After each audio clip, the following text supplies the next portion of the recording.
The risky business of flipping real estate is back, and it has some hopeful house renovators putting their family finances on the line. Tonight, you're going to meet women taking big risks. What does it take to turn a total wreck into a money-making dream home? Here's ABC's Rebecca Jarvis for our series, Realty Check. For the last few months, Cam and I have been redoing a house together that we're going to flip, and I have to say, it has been going great. Take it from Modern Family. Trying to flip houses for a profit is not for the faint of wallet. It's from Carrara, Italy. Oh. It's where Michelangelo got the marble to make the David.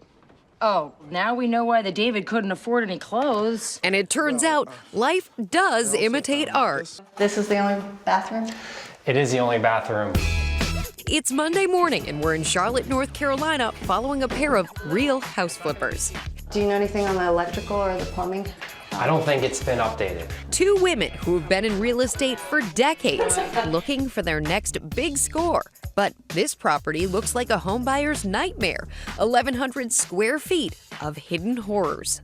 I saw from the exterior the windows would probably have to be replaced. There's definitely a good bit of wood rot. Wood rot, warped floors, a dated bathroom, and a special surprise in the master closet. Oh, okay. Fireplace? Yeah. I don't think this is just kind of putting paint on it and fixing it up. This is a major redo. With the housing market improving since the crash of 2008, home flippers like Kim Williams and Maria Powell are taking advantage of the turnaround. Just taking the ugly house and making it pretty. All right, so what do you think of this one?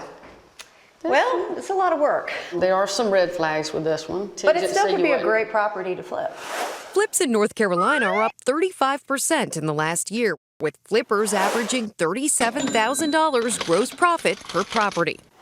Kim and Maria say this $175,000 property, with the right renovations and additions, could sell for as much as $500,000. The whole wall's falling down. But there are no guarantees. You're looking at 35 to maybe 40,000. TV shows about flipping are everywhere, from Flipping Vegas to Rehab Addict. They make it seem like it's an investor's playground, if you know what you're doing. Across town, Lisa, a stay-at-home mom, and her friend Armella and Armella's sister Alita are first-time flippers trying to get into the game. A lot of people would say you should never get into business with friends or family. We did both. And they're hoping there's still money to be made. We definitely missed the heyday of really cheap housing, but then we were worried we would have trouble reselling it. After losing out on 6 other properties in bidding wars, they bought this modest 3-bedroom for $150,000. And what did it look like when you pulled up? It was awful. It was awful. It was a dump. The kitchen floor was sinking in. You walked in and you were kind of crooked. The yard was a jungle. The surveyor still can't figure out exactly where the property line is. Between renovations and real estate fees, they put $60,000 into the project, figuring things out as they went. This one might be. That looks like a standard, but. It's 13 1/4 by. Look how we sound like we know what we're talking about. What did the husbands and the kids say when you told them we're flipping? Oh, he was a little nervous, and then when we had to take out the mortgage, he was a little bit more nervous. And then when we had to put in money, he was even more nervous. Because it's never a sure thing. That's where the first rule of real estate comes in. Location, location, location. Some of these properties are vacant, and you'd really rather be safe than sorry. And not every market is as flip-friendly as Charlotte. We got to figure out whether we want to tear it down or whether we want to rehab it. Mark Bloom is a tough-talking, gun-carrying wholesale real estate broker who's flipped 50 properties across the country. His latest acquisition in Dallas is a 1930s bungalow, and it's become quite a challenge. It's just not worth the effort. I'm telling you, it's not worth the effort. And this yard sucks. Baby, it sucks. He knows it takes a tough skin and a tough dose of reality to be successful in the flipping game. This can't be a first project, a second project, not a 5th project. You've been doing this for 5 years, maybe then you could start to look at something like this. This isn't something someone should dive into. He helps first-time flippers enter the market around the country. I think the misconceptions is that it's very simple. I'm just gonna, no money down, and I'm gonna make $100,000 in 2 weeks. I think people oversimplify it, and they don't take enough time educating themselves.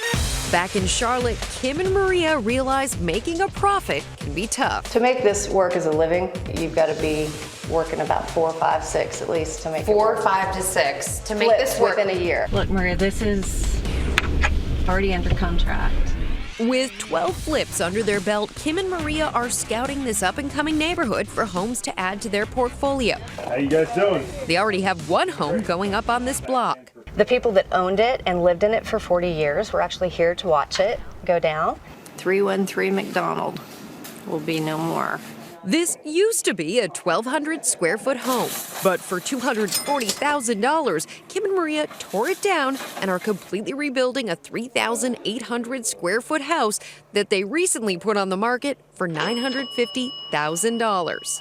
I think the toughest thing right now is finding the deals. Yeah. 2 years ago, able to find this type of property over and over and over again. See how we have the border up here? They aim for an average return of 25 to 30% on each rehabbed property. It's not easy. Most people lose money on flips. I know a lot of people feel that they can do a lot of the work themselves, and then when it becomes complicated, then they have to hire other people, and they haven't factored that cost in. We need the lighting for sure. We need the butcher block. And they bargain hunt for everything because every dollar saved is another dollar in their pocket. That I'd buy a turd if it were half off.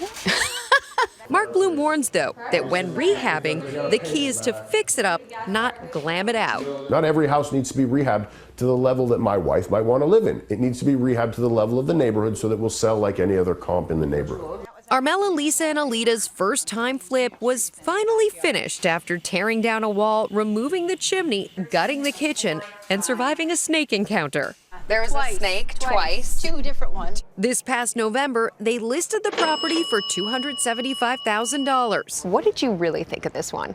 I think personally for me, we want something that we can grow into. I think it's priced well. But even after a successful open house, they still don't have any offers. And that leads the women to seriously assess their finances and how long they can keep the house on the market. Yeah, I think we're okay to hold till January. It's just every time we have to always make a mortgage payment. January came and went. The house sat unsold. When we listed it, we had the same dream everybody else has of selling it within 30 days. It didn't quite happen that fast. Now, 4 months later, it's under contract for $233,000. Not quite the $275,000 sale they were expecting. They'll be splitting the $25,000 profit 3 ways. We didn't want to lose money on the deal. We definitely wanted to see if we could work together without killing each other, and we wanted to learn a lot along the way. The fact that we did make money is sort of icing on the cake. I would think that we are likely to do it again. For Nightline, I'm Rebecca Jarvis in Charlotte, North Carolina.